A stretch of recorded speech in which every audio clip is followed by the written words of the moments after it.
নাহমাদুহু নুসাল্লিমু আলা রাসূলিহিল কারীম আম্মা বা'দ ফাআউযু বিল্লাহি মিনাশ শাইতানির রাজীম বিসমিল্লাহির রহমানির রহিম। প্রিয় ইসলামিক ভাইরা, আসসালামু আলাইকুম ওয়া রাহমাতুল্লাহি ওয়া বারাকাতুহু। একটা ইম্পর্ট্যান্ট কারেন্ট অ্যাফেয়ার্স, একটা trending topic doctor Zakir Naik সাহেবকে নিয়ে।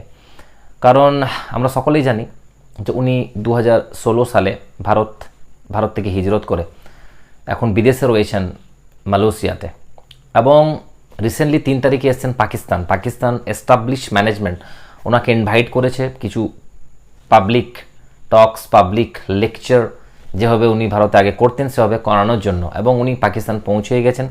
2 জায়গায় অলরেডি তিনি বক্তৃতা রেখেওছেন, এবং এটা নিয়ে একটা সোশ্যাল মিডিয়াতে ঝড় চলছে। ভারতের মিডিয়া তো চালাচ্ছে সেটা নিয়ে ঝড়, কারণ তাদের তো ভিউজ এবং টিএলপি এটাতে বাড়বে। দ্বিতীয়ত আমাদের আলিম উলেমাদের মধ্যেও একটা ইখতিলাফ বেশি বেড়ে গেছে এই মুহূর্তে, কারণ আমরা জানি যে আকিদা মাসাইলের ক্ষেত্রে ডক্টর জাকির নায়েককে নিয়ে অনেক কিছু বিতর্ক রয়েছে, এবং সেই সঙ্গে ইসলামের একটা ভালো কন্ট্রিবিউশনও রয়েছে। তো ইনশাআল্লাহ ডিটেলস আলোচনা করব যে উম্মত ডক্টর জাকির নায়েককে কীভাবে অ্যাকসেপ্ট করবে, উম্মতের অ্যাডভান্টেজ কী এবং ডিসঅ্যাডভান্টেজ কী। তো যে কোনো ব্যক্তির জন্যে, কোনো ব্যক্তির লাইফকে ডিসকাস করতে হলে আমি যেটা মনে করি সর্বপ্রথমে পজিটিভ ওয়েতে শুরু করতে হয় এবং শেষে নেগেটিভ। তো ওনার সঙ্গে যেসব বিষয়ে আমার ইখতিলাফ রয়েছে বা উম্মতের মধ্যে যেসব আলিম উলামাদের ইখতিলাফ আছে, ইখতিলাফগুলো আলোচনা করব পরে। রিসেন্টলি প্রথমে এটা ঠিক করি যে ওনার কাছ থেকে আমাদের কি ফায়দা হতে পারে, বা ওনার কাছ থেকে আল্লাহ সুবহানাহু ওয়া তাআলা ভালো কাজ কি নিয়েছেন, ওনাকে কেন উনি ফেমাস, কেন ওনাকে এত সম্মান দেওয়া হয় বিদেশে বা বিভিন্ন জায়গায়, এটা প্রথম জানতে হবে। তো কারণ একটা জিনিস ভাই মনে রাখবেন যে আল্লাহ সুবহানাহু ওয়া তাআলা জন্যেই শত্রুতা, আল্লাহ সুবহানাহু ওয়া তাআলার জন্যেই কিন্তু বন্ধুত্ব। কারণ আমি কোনো ব্যক্তিকে পার্সোনালি ঘৃণা করতে পারি না, আমি কোনো ব্যক্তিকে পার্সোনালি ভালোবাসতেও পারি না, আর কোনো ব্যক্তিকে পার্সোনালি আমি তার সঙ্গে বিদ্বেষ বা শত্রুতা রাখতে পারি না। সিলসিলাতু সহিহাতে 1121 নম্বর হাদিস রয়েছে, যে কথাটা আমি বললাম যে ভালোবাসা এবং ঘৃণা আল্লাহর জন্য। অর্থাৎ আমি কোনো ব্যক্তির যে ভালো কাজ রয়েছে সেই ভালো কাজগুলোকে আমি কিন্তু প্রশংসা করতে পারি, এবং সেই ভালো কাজগুলোকে প্রশংসা করবো আল্লাহর জন্য। এবং সেই ব্যক্তির কাছে কোনো খারাপ কাজ যদি হয়ে থাকে, কোনো এমন বিষয় সে বলে থাকে যাতে উম্মতের মধ্যে ফিতনা সৃষ্টি হয়েছে, সেটাতে আমি ইখতিলাফ রাখবো, এবং ইখতিলাফ রাখবো ইলমিভাবে। কারণ এটা দুনিয়াবি ম্যাটার নয়, দিনই ম্যাটার। দুনিয়াবি ম্যাটারে অন্য বিষয়, জমি জায়গা নিয়ে কারোর সঙ্গে হয়তো ঝগড়া ঝামেলা লাফালাফি হয়ে গেল, পরে আবার অ্যাডজাস্ট হয়ে গেল, দ্যাটস অ্যানাদার থিং। বাট এটা দিনই বিষয়, মানে আকিদার বিষয়ে কারোর সঙ্গে যখন আমি ইখতিলাফ রাখবো তখন তাকে রিপ্লাই করবো ইলমিভাবে, এবং শরীয়ত আমাকে যে পদ্ধতি দেয় সেই পদ্ধতিতে নম্র ভদ্র ভাষায় এবং দলিল ভিত্তিক তাকে আমি জবাব দেবো। তাই ডক্টর জাকির নায়েকের ভালো কাজকে ভালো বলবো, এবং যে আকিদাতে ওনার সঙ্গে যে ইখতিলাফ রয়েছে উম্মতে সেটাও আমরা ডিসকাস করব পরে, যে কোন বিষয়গুলো। এখন যেটা অ্যাডভান্টেজ আমি বলতে চলেছি, অ্যাডভান্টেজ কী? কারণ আমরা আরেকটা জিনিসও জানি যে সূরা আলে ইমরানের 64 নম্বর আয়াতে আল্লাহ সুবহানাহু ওয়া তাআলা বলছেন, এসো সেই বিষয়ের দিকে যা তোমাদেরও আমাদের মধ্যে এক। এটা যদিও আহলুল কিতাব বাকি ইহুদি খ্রিস্টানদেরকে বলেছেন, কিন্তু আমাদের নিজেদের যে আমরা মাযহাব নিয়ে লড়াই করি, নিজেদের মাকতাবে ফিকর লড়াই করি, তাদের ক্ষেত্রেও এটা আমরা প্রয়োগ করতে পারি যে কমন যেসব ম্যাটার রয়েছে, যেগুলো আমাদের মধ্যে মেল রয়েছে, সেগুলো নিয়ে যদি বেশি আলোচনা করি তাহলে সুবিধা হয়। ইখতিলাফি মাসলাগুলো যদি আমরা আলোচনা কম করি তাহলে কিন্তু ভালো হয় পাবলিকলি, তাহলে কিন্তু মুসলমানদের মধ্যে ইউনিটিটা একটু বাড়বে। তাহলে ভালো কাজ কি পেয়েছি ডক্টর জাকির নায়েকের কাছে, প্রথম থেকে একটু আমরা আলোচনা করছি। ডক্টর জাকির নায়েকের জন্ম 1965 খ্রিস্টাব্দে বোম্বেতে, অর্থাৎ মুম্বাই, ইন্ডিয়া, আমাদেরই ভারতের একটা শহরে 1965 উনি জন্মগ্রহণ করেন, এবং ছোটো থেকে মেধাবী স্টুডেন্ট, ইংলিশ মিডিয়ামের স্টুডেন্ট, ছোটো থেকে ইংলিশ মিডিয়ামে পড়েন, MBBS পাস করেন। MBBS একটা মুম্বাইয়ের একটা কলেজ থেকে পাস করার পর উনি পিজিতে অ্যাডমিশন নেন, এবং পিজিতে অ্যাডমিশন MBBS পড়া চলাকালীন বা পিজিতে অ্যাডমিশন নেওয়ার সময় উনি শেখ আহমেদ দিদাতের ভিডিও দেখেন। শেখ আহমেদ দিদাত এমন একজন ফেমাস ব্যক্তি, ওনার লেগে যদি বলতে শুরু করি তো 1 ঘন্টা লেগে যাবে। ওনার জন্য একটা স্পেশাল টপিক আমি অন্য একটা দিন বলবো, ওনার পুরো লাইফ স্টোরিটা সংক্ষেপে বলে দিই। ডক্টর আমরা যে কাজটা এখন ডক্টর জাকির নায়েকের কাছে দেখতে পাচ্ছি, এই কাজটা স্টার্ট করেছিলেন ডক্টর জাকির নায়েকের আগে 50 বছর আগে থেকে শেখ আহমদ দিদাত। ডক্টর জাকির নায়েক যখন ওনার সঙ্গে ফার্স্ট মিট করলেন 1987 সালে, ওনার প্রথমে ক্যাসেটগুলো উনি দেখলেন যে কিভাবে উনি শেখ আহমদ দিদাত গোটা দুনিয়াতে, উনি সাউথ আফ্রিকান ইন্ডিয়ান, আফ্রিকাতে তিনি ছিলেন, ভারতে জন্মগ্রহণ করেছিলেন, কিন্তু ওনার আব্বাজানের সাথে উনি আফ্রিকা চলে গিয়েছিলেন শেখ আহমদ দিদাত। সেখানেই তিনি পড়াশোনা করে বিভিন্ন ভাষাতে পাণ্ডিত্য অর্জন করে খ্রিস্টান পাদ্রী, ইহুদি বড় বড় পণ্ডিতদের সাথে ডিবেট করেছেন, পাবলিক ডিবেট করেছেন, ওপেন এবং সিংহের মতো ডিবেট করে, লড়াই করে একতরফা মানে যে কোনো পণ্ডিতকে হারিয়ে দিয়েছিলেন এবং প্রুভ করেছিলেন যে Islam is the best religion, Quran is the best book এবং প্রফেট মুহাম্মদ সাল্লাল্লাহু আলাইহি ওয়াসাল্লাম last and the best prophet. Already তিনি সেই কাজে মাহির ছিলেন এবং ওনার ওই বলার জজবা, তরিকা, পাবলিকলি মানুষের সামনে নিজের যে দিন প্রচার করা, সেটা দেখে জাকির নায়েক কিন্তু প্রভাবিত হয়েছিলেন এবং উনি ওনার ক্যাসেট দেখার সাথে সাথে ওনার সঙ্গে মিটও করেছিলেন। ইউটিউবে এখনও ভিডিও আছে, দেখবেন যে কীভাবে শেখ আহমদ দিদার ডক্টর জাকির নায়েককে সামনে বসিয়ে ছোট একজন বাচ্চার মতো লাইন বাই লাইন নোট লিখে লিখে শেখাচ্ছেন যে কীভাবে কোন ব্যক্তি তোমায় কী প্রশ্ন করতে পারে। কারণ অলরেডি উনি 50 বছর ধরে গোটা দুনিয়াতে এই কম্পারেটিভ রিলিজনের স্টাডি করে তিনি বাইবেল, জিন্দাবেস্তা মানে ইহুদি, ক্রিশ্চিয়ানিটি এবং ইসলামে নিয়ে তিনি ডিবেট করে মানুষকে প্রভাবিত করেছেন। বহু লক্ষাধিক মানুষকে তিনি ইসলামে নিয়ে এসছেন, ইসলামের শাহাদা পাঠ করিয়েছেন, ওনার মাধ্যমে আল্লাহ সুবহানাহু ওয়া তাআলা ওনার দ্বারা কাজটা নিয়েছেন। তো ওইটা দেখে জাকির নায়েক প্রভাবিত হওয়ার পর ওনার কাছে শিক্ষা অর্জন এবং সেই এক্সপিরিয়েন্স তিনি পাই টু পাই নোট আকারে, নোটের মতো যে আমরা সাজেশন করি যে কে কীভাবে প্রশ্ন করতে পারে, কোন প্রশ্নের জবাব কীভাবে দেবে, জাকির নায়েক নোটের মতো তো ওনাকে কিন্তু লিখিয়ে লিখিয়ে শিখিয়েছিলেন। এবং তারপরে জাকির নায়েক তার 4-5 বছর পর থেকে 1991 থেকে কিন্তু নিজে অ্যাজ এ দায়ী ইসলামের দাওয়াত তিনি শুরু করেন ভারতবর্ষে। এবং শুরু করার পর দাওয়াতে কাজ প্রায় 7-8 বছর তিনি নিজের লোকাল এরিকা মুম্বাইয়ে দু একটা প্রোগ্রাম নিজের খরচা করে সেখানে স্টার্ট করেন। এবং তিনি কি করেন, পিজিটা কমপ্লিট করেন, অর্থাৎ তিনি এমবিবিএস পাস করার পর যে পোস্ট গ্র্যাজুয়েশন করছিলেন মেডিকেলে, সেটা তিনি কমপ্লিট করেননি। কারণ একটা কথা বলি যে ডক্টর জাকির নায়েকের ফ্যামিলি একেবারে রিচ ফ্যামিলি, রাইস ফ্যামিলি, মানে কোটিপতি, সেই মুহূর্তে কোটিপতি বললেও চলে। কারণ ওনার আব্বাজান ডক্টর আব্দুল করিম নায়েক, উনি একজন ডক্টর সাইকিয়াট্রিস্ট এবং ডক্টর মুহাম্মদ নায়েক ওনার ভাই, উনিও একজন ডাক্তার। এবং উনি যাকে বিবাহ করেছেন ডক্টর জাকির নায়েক, উনিও ফর্মার লেকচারার ছিলেন পুনে কলেজে। অর্থাৎ ওনার পরিবারের ব্যাকগ্রাউন্ডে সকলেই কিন্তু মানে একটা ধনী পরিবার, রিচ ফ্যামিলি আর কি। টাকা পয়সা কোনো প্রবলেম ছিল না, বাড়ির ফ্যামিলি সকলেই কিন্তু বাবা এবং ভাই ডক্টর জাকির নায়েককে বললেন যে তুমি 100% দিনে দায়ী হিসেবে কাজ করতে পারো, আমরা তোমাকে ফাইন্যান্সিয়ালি সাপোর্ট করব। এবং ডক্টর জাকির নায়েক আরও ওনার ফ্যামিলি বিজনেস ছিল আর অন্যান্য, সেগুলো সেখানে হয়তো 10% টাইম দিতেন এবং 90% টাইম তিনি দিনের কাজে কাটাতে শুরু করেছিলেন। সবচেয়ে বড় অ্যাচিভমেন্ট যেটা তিনি পান, যেটা হচ্ছে ফার্স্ট অ্যাচিভমেন্ট ওনার, 2000 সালে একটা ডিবেট হয় আমেরিকার শিকাগো শহরে। সেখানে আমেরিকার শিকাগো শহরে একটা ইসলামিক সংগঠন, কিছু মুসলিম ভাইরা ডক্টর জাকির নায়েককে ডাকেন, ইনভাইট করেন। তিনি খবর পান যে শেখ আহমদ দিদাদের একজন স্টুডেন্ট, কারণ সেই মুহূর্তে অলরেডি 1995-96 শেখ আহমদ দিদাদের কিন্তু প্যারালাইজ হয়ে যায়, ওনার মানে গলা থেকে পা পর্যন্ত প্যারালাইজ, উনি কিন্তু পুরো বিছানা মানে বেড রেস্ট হয়ে যান, তিনি উঠে দাঁড়াতে পারেন না। সেই মুহূর্তে তাহলে কোনো ব্যক্তিকে, কোনো খ্রিশ্চানকে, কোনো ইহুদিকে সঙ্গে চ্যালেঞ্জ করার মতো কেউ ছিল না। অলরেডি সেই মুহূর্তে একটা বই খুব বেশি ভাইরাল হয়, যে বইটা হচ্ছে the Quran and the Bible in the light off history and science. বইটা লিখেছিলেন একজন আমেরিকান একজন বিশিষ্ট পণ্ডিত, একজন মাইক্রোবায়োলজিস্ট, সায়েন্টিস্ট, যিনি যাকে উইলিয়াম ক্যাম্বেল বলা হয়, ডক্টর উইলিয়াম ক্যাম্বেল, সার্চ করলে দেখতে পাবেন। ডক্টর উইলিয়াম ক্যাম্বেল একটা বই লিখেছিলেন, যে বইয়ে তিনি মানে প্রমাণ করেছেন যে কোরআনের মধ্যে 38 মিস্টেক্স রয়েছে, 38টা এরর রয়েছে, ভুল রয়েছে। এই 38টা ভুল যে উল্লেখ করে তিনি বইটা লিখেছেন এবং বাইবেলকে তিনি প্রমোট করেছেন বেস্ট বুক হিসেবে, কোরআনকে তিনি ছোট করার চেষ্টা করেছিলেন বইটাতে।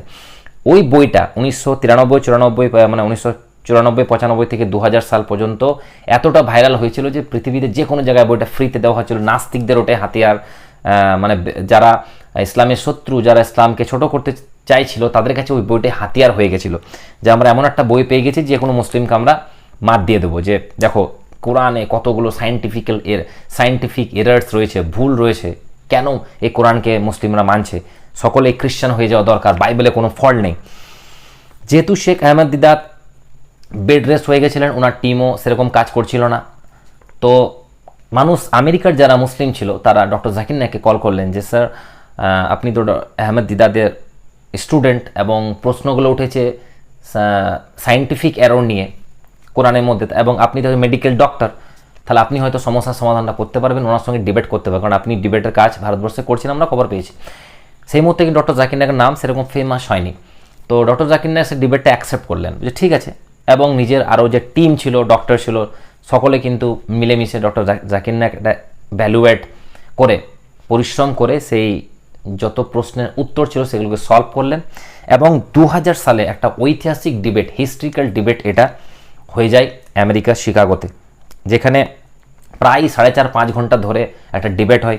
উইলিয়াম ক্যাম্বেলও নিজের মতামত রাখে, ডক্টর জাকির নায়েকও সেই মানে ক্রস কোশ্চেন এবং ক্রস অ্যান্সার করে, এবং সেই 38টা যে ভুল যে সায়েন্টিফিক্যালি সে দেখিয়েছিল উইলিয়াম ক্যাম্বেল, তার সেগুলোকে মিথ্যা প্রমাণ করে ডক্টর জাকির নায়েক, এবং কি করে ঘুরে ডক্টর জাকির নায়েক বাইবেল থেকেও কিন্তু কিছু মিস্টেক সায়েন্টিফিক্যালি যেগুলো ছিল বাইবেলে, মানে প্রচুর মিস্টেক যে বাইবেলে রয়েছে সায়েন্টিফিক্যালি, সেটা কিন্তু তিনি দেখিয়ে দেন, এবং কোরআনের মিস্টেকগুলো তিনি ভুল বলে প্রমাণ করেন, যেটা উইলিয়াম ক্যাম্বেল লিখেছিল, অর্থাৎ যে বইটা উইলিয়াম ক্যাম্বেল, যে বইয়ের উত্তর 7-8 বছরে কেউ দিতে পারে না, যেটা জাকির নায়েক যে সলভ করলেন। এটা একটা ঐতিহাসিক হিস্ট্রি, এবং গোটা ওয়ার্ল্ড জগতে খ্রিস্টানদের হার, কারণ সেই উইলিয়াম ক্যাম্বেলই এবং তাদের যে বইটা ছিল সেই বইটা ছিল তাদের হাতিয়ার। ডিবেটটা এখন ইউটিউবে রয়েছে, আপনারা দেখতে পারেন। এটা একটা গ্রেট অ্যাচিভমেন্ট ডক্টর জাকির নায়েকের, এবং মুসলিম উম্মারও এটা একটা মানে ভালো গিফট আর কি, কারণ যে কোনো খ্রিস্টানের সাথে আপনি দেখা হলে আপনি অন্ততপক্ষে আবার বলতে পারবেন যে ভাই তোমাদের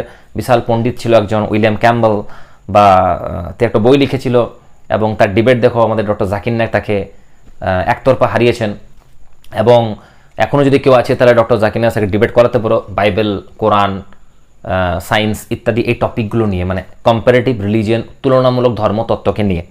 তো এটা একটা ভালো খবর আমাদের জন্য, মুসলিম উম্মার জন্য, যেসব ছেলেরা মানে আমাদের মতো স্টুডেন্ট বা আরও অন্যান্য যারা তালিবা ইলম যারা রয়েছে, যারা কম্পারেটিভ স্টাডি করছে বাইবেলকে নিয়ে, আরও তাওরাতকে নিয়ে, কোরআনকে নিয়ে, তারা কিন্তু জাকির নায়েকের ডিবেটটা ফলো করতে পারেন। শেখ আহমদ দিদাদেরও যে বক্তব্য রয়েছে সেগুলোও শুনতে পারেন, সেখান থেকে অনেক ভালো আপনি নলেজ আপনি সেখান থেকে হাসিল করতে পারবেন, অর্জন করতে পারবেন।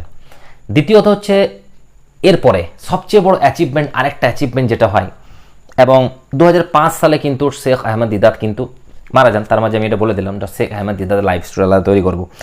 2006 সেকেন্ড বেস্ট গ্রেট অ্যাচিভমেন্ট যেটা হয় ডক্টর জাকির নায়েকের, যার দ্বারা থেকে মুসলিম উম্মার যে বেনিফিট হয়, আল্লাহ যে কাজটা নিয়েছেন ওনার মাধ্যমে, সেটা হচ্ছে 2006 সালে ব্যাঙ্গালোরে একটা ডিবেট অর্গানাইজ করা হয়, একটা অর্গানাইজেশনের মাধ্যমে। সেই ডিবেটটা ছিল শ্রী শ্রী রবি শঙ্করের সাথে। ভারতবর্ষের সেই মুহূর্তে বেস্ট পণ্ডিত বলা যায়, one of the most talented মানে পণ্ডিত, scholar of Hinduism in that time, 2006 ওই এরাতে। মানে এই যুগের এখন ইউটিউবে যদি দেখেন ওনার প্রায় 70 লাখের উপর ফলোয়ার। ইংলিশে ডিবেটটা হয়েছিল, উনি একজন পণ্ডিত, ভালো জ্ঞানী ব্যক্তি, ট্যালেন্টেড ব্যক্তি, শ্রী শ্রী রবিশঙ্কর। টপিক কী ছিল? Concept of god in Islam and Hinduism from sacred scriptures. যত পবিত্র গ্রন্থ রয়েছে, বেদ, উপনিষদ, শ্রীমদ্ ভাগবত গীতা, কোরআন, এই সমস্ত বইগুলো থেকে গডের কনসেপ্ট কি সেই নিয়ে একটা ডিবেট হয়েছিল। তো সেই ডিবেটটাও আলহামদুলিল্লাহ মানে ICN এর দ্বারা অর্গানাইজ করা হয়েছিল। ওই ডিবেটটা ICN এর যে ডিবেটটা অর্গানাইজ করেছিল Islamic circle of north America, ওইটা আমেরিকার উইলিয়াম ক্যাম্বেলের ডিবেটটা। এই ডিবেটটা ব্যাঙ্গালোরের একটা ইসলামিক অর্গানাইজেশনরা অর্গানাইজ করেছিল, যেখানে একতরফা কিন্তু শ্রী শ্রী রবিশঙ্করের হার হয়ে যায়, তিনি কোনো উত্তর দিতে পারেন না। সেখানেও ডক্টর জাকির নায়েক জিতে যান, এবং সেই ভিডিও ইউটিউবে অ্যাভেলেবেল নেই, কারণ সেই ডিবেট হারার পরেই কিন্তু শ্রী শ্রী রবিশঙ্কর বলেন ডক্টর জাকির নায়েককে, সে সামনে সেই পাবলিক টক ছিল, সেটা পাবলিক ডিবেট ছিল, সেখানে 50,000 মানুষ সেখানে ছিল। 50,000 মানুষের সামনে হেরে যাওয়ার পর শ্রী শ্রী রবিশঙ্কর কিন্তু ডক্টর জাকির নায়েককে বলেন যে please don't upload, don't telecast this program later, পরে কিন্তু এই প্রোগ্রামটা আপনি কিন্তু টেলিকাস্ট করবেন না। অর্থাৎ মানে মিষ্টি ভাষার থ্রেটই দিয়েছিলেন বলতে হয়, পরে বোঝা যায়, কারণ পরে যখন ইউটিউবে আপলোড করা হয়েছিল ভিডিওটা, একটা কথা বুঝতে হবে, কপিরাইট কার থাকে? কপিরাইট যে প্রোগ্রাম অ্যারেঞ্জ করে, যে খরচা করে, কপিরাইট তার।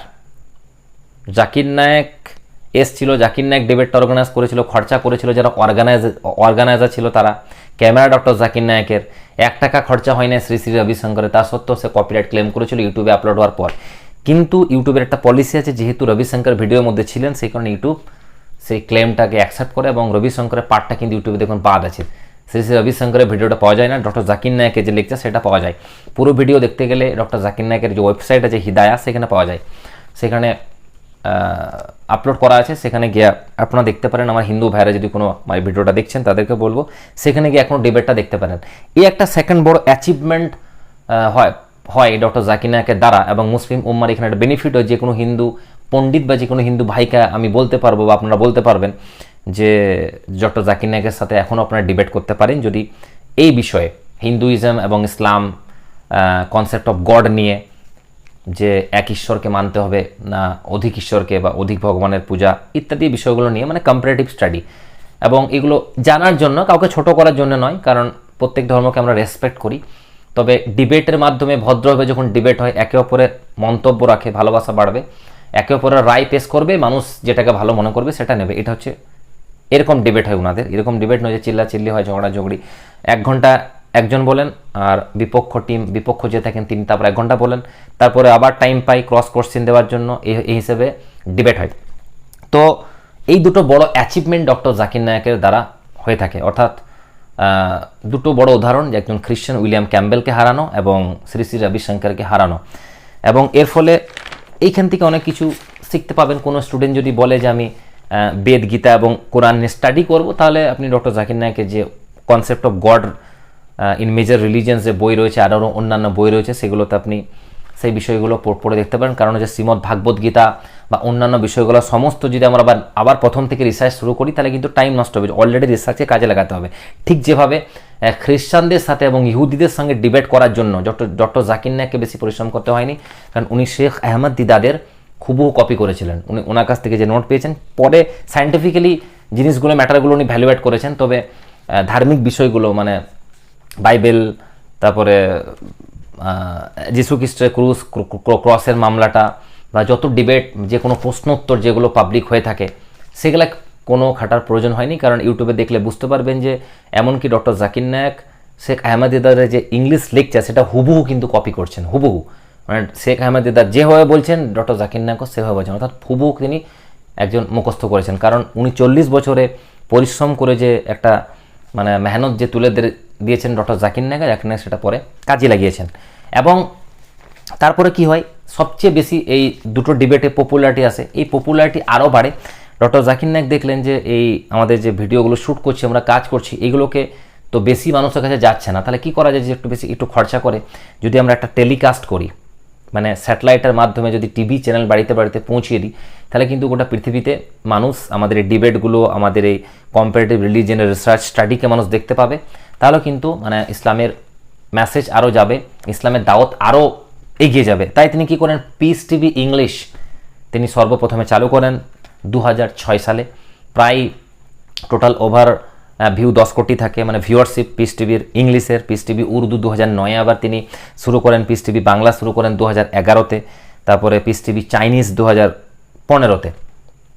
এভাবে বিভিন্ন টোটাল স্যাটেলাইটের মাধ্যমে যত চ্যানেল বাড়িতে বাড়িতে পৌঁছে দেওয়া হয়, এবং ওনার পপুলারিটি আরও বাড়তে থাকে, মানুষের কাছে দাওয়াত কিন্তু আরও যেতে থাকে। আমরা অনেকেই তখন টিভি চ্যানেলে পিস টিভি বাংলাটা, পিস টিভি উর্দু আমাদের ছিল 2014-র আগে। বাট 2014-র পরে যখন সরকার চেঞ্জ হলো ভারতবর্ষে, তখন অশান্তি শুরু হলো। 2014-র আগে কোনো সমস্যা হয়নি, পাবলিকের মধ্যে কোনো ডিবেটই হয়নি, কোনো সমস্যা হয়নি, কোনো অশান্তি হয়নি, মানুষ মানে খুবই সহজেই শুনছিল। কিন্তু 2014-র পর যখন রানিং গভর্নমেন্ট যখন ক্ষমতায় এলো, তখন একটা বড় সমস্যা সৃষ্টি হলো 2016 সালে। না কি হলো, বাংলাদেশে একটা টেররিস্ট অ্যাটাক হয়েছিল। তো সেই বাংলাদেশে যে টেররিস্ট অ্যাটাকটা হয়েছিল, সেই টেররিস্ট অ্যাটাকে এক ব্যক্তি, একটা টেররিস্ট যে ধরা পড়েছিল, সেই বাংলাদেশ কোনো একটা নিউজ পেপার ছেপে দিয়েছিল যে এই টেররিস্টটা জাকির নায়েকের ফলোয়ার। মানে সে ফেসবুকে দেখেছিল যে সেই ব্যক্তির ফলোয়িং লিস্টে জাকির নায়েকের মানে যে ফেসবুক পেজ সেটা রয়েছে এবং সেই ভিত্তিতে সেইটাকে আবার বাড়িয়ে চাড়িয়ে আমাদের ভারতের মিডিয়া, গদি মিডিয়া কি করে, সেটাকে বড় হেডলাইন দিয়ে দেয় যে জাকির নায়েক প্রমোটস টেরোরিজম। সেই ব্যক্তি, সেই ছেলেটা, সেই টেরোরিস্টটা জাকির নায়েকের লেকচার শুনেই কিন্তু সেই কাজটা করেছে। অথচ জাকির নায়েকের কোনো ভিডিওতে কিন্তু টেরোরিজমকে প্রমোশন বলে এমন কিছু নেই, যে তিনি কোথাও কিন্তু টেরোরিস্টকে প্রমোট করেননি। তিনি বারবার কোরআনে একটা আয়াতকে তিনি কোট করে থাকেন এগেনস্ট টেরোরিজম বলার জন্য, মানে টেরোরিজমের বিরুদ্ধে তিনি একটা কোরআনের আয়াতকে পেশ করে থাকেন যে কোনো একটা ব্যক্তিকে যদি হত্যা করে তাহলে সে পুরো হিউম্যান বিংকে, পুরো মানব সভ্যতাকে হত্যা করলো। তাহলে কোরআন কখনোই টেরোরিজমের কে প্রমোট করে না, কোরআন সবসময় টেরোরিজমের বিরুদ্ধে বলে। আর যারাই দিন প্রচার করছেন, যারাই ওপেন ডিবেট করছেন, তারা কেউই টেরোরিজমকে প্রমোট করবেন না। বাট ইস্যু চাই, কারণ দেখলেন যে ভালো কাজ হচ্ছে, ইসলামের অনেক হিন্দু ভাই ইসলামের দাওয়াত কবুল করছিল, তো সেই কারণে সমস্যা হলো ওনাদের। এবং 2-3টে কেস ওনার এগেনস্টে দিয়ে দেওয়া হলো, মানি লন্ডারিং কেস, মানে টাকা কালেক্ট করা।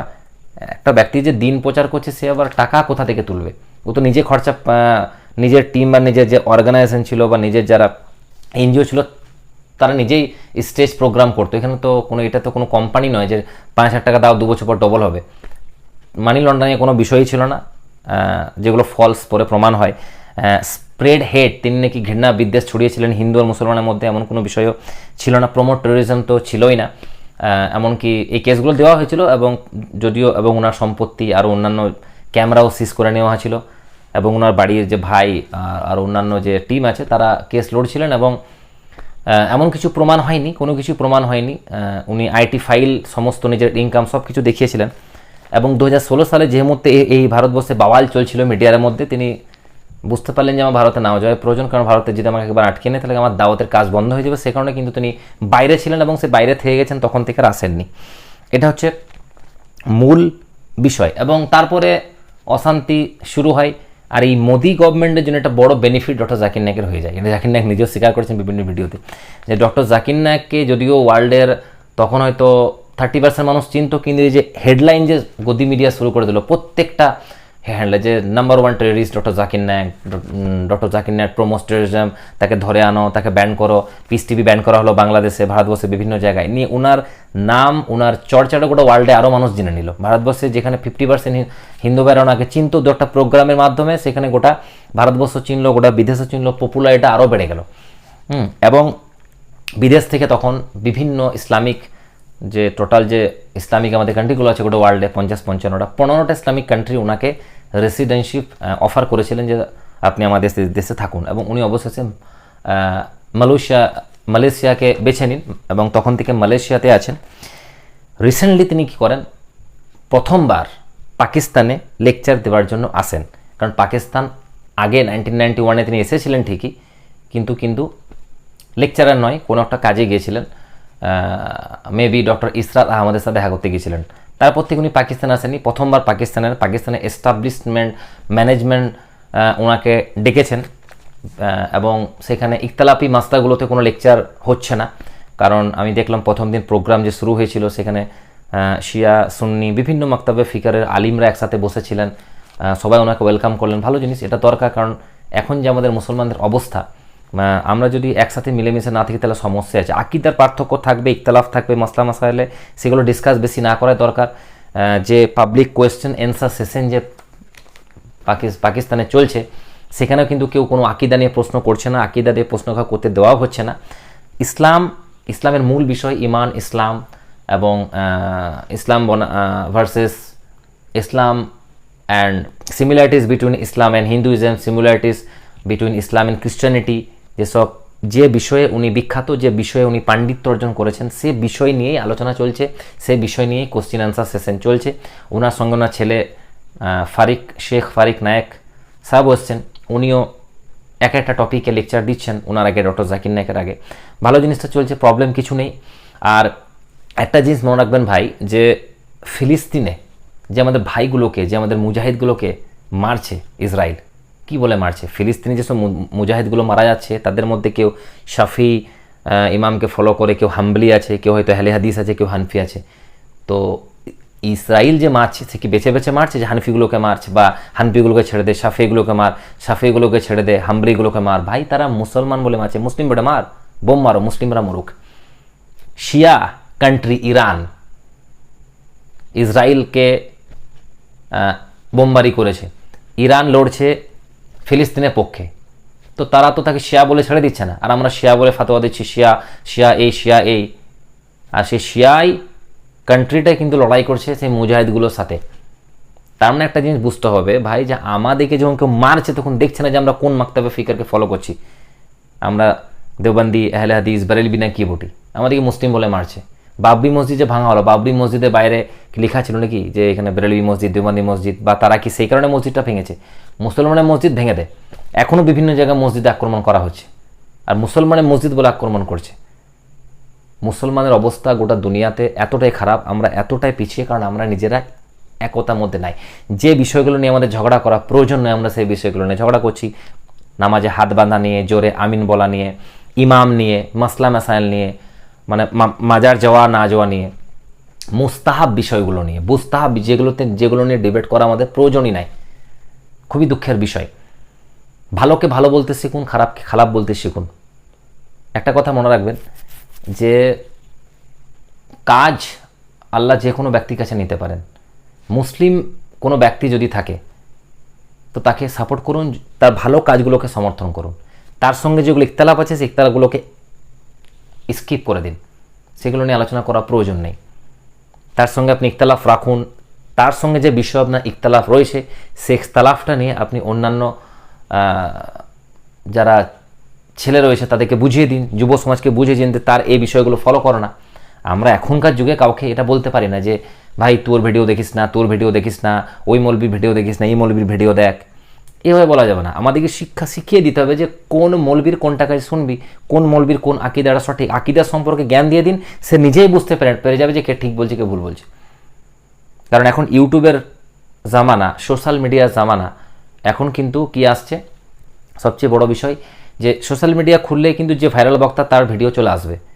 তাই প্রত্যেক ইয়াং জেনারেশনকে আমি মানে রিকোয়েস্ট করব, দিন সম্পর্কে বেসিক নলেজটা, যে আপনি যে মাকতাবে ফিকারের সঙ্গে যুক্ত আছেন থাকুন, দেওবন্দি, বেরেলভি, আহলে হাদিস, আপনি যাই হয়ে থাকেন নো প্রবলেম, নিজেকে মুসলিম হিসেবে ক্লেম করুন। যে কোনো জায়গায় আইডেন্টিটি মুসলিম দিন, যে কোনো একটা স্কুলের সাথে, স্কুল অফ থট হোক, যে কোনো একটা ফিকার হোক, বা যেটাকে আমরা এখন ফিরকাতে কনভার্ট করে দিয়েছি, যে কোনো ফিকারের সঙ্গে যুক্ত হয়ে থাকুন, কোনো প্রবলেম নেই। বেসিক নলেজটা অর্জন করুন, তাহলে বুঝতে পারবেন যে কে আপনাকে ধোকা দিচ্ছে আর কে সঠিক বলছে। একটা ব্যক্তি পুরোপুরি 100% সই হতে পারে না। 100% সই হয়ে গেল তাহলে তো নবী হয়ে গেল না। একমাত্র নবীদের দ্বারা থেকে কোনো ভুল হবে না। নবীরা যেটা বলবে সেটা প্রতিটা কথাই সত্য। বাকি যে কোনো মানুষ ভুল বলতে পারে, মিথ্যা কথা বলতে পারে, 80টা সত্যর সাথে 20টা মিথ্যাও বলতে পারবে। সেটার জন্য আমাদেরকে বেসিক নলেজ দরকার। তো আলহামদুলিল্লাহ জাকির নায়েক সম্পর্কে পুরো একটা বেসিক আলোচনা করে দিলাম। এবারে ডক্টর জাকির নায়েকের জন্য মুসলিম উম্মার যে একটা ইখতিলাফ সৃষ্টি হয়েছে কেন, কোন কোন বিষয়গুলো, সেটা আলোচনা করব। ডিসক্রিপশনে আমি লিঙ্ক দিয়ে দেবো পরের ভিডিওটা, আপনি দেখে নিন, তাহলে বুঝতে পারবেন। আসসালামু আলাইকুম ওয়া রাহমাতুল্লাহি ওয়া বারাকাতুহু।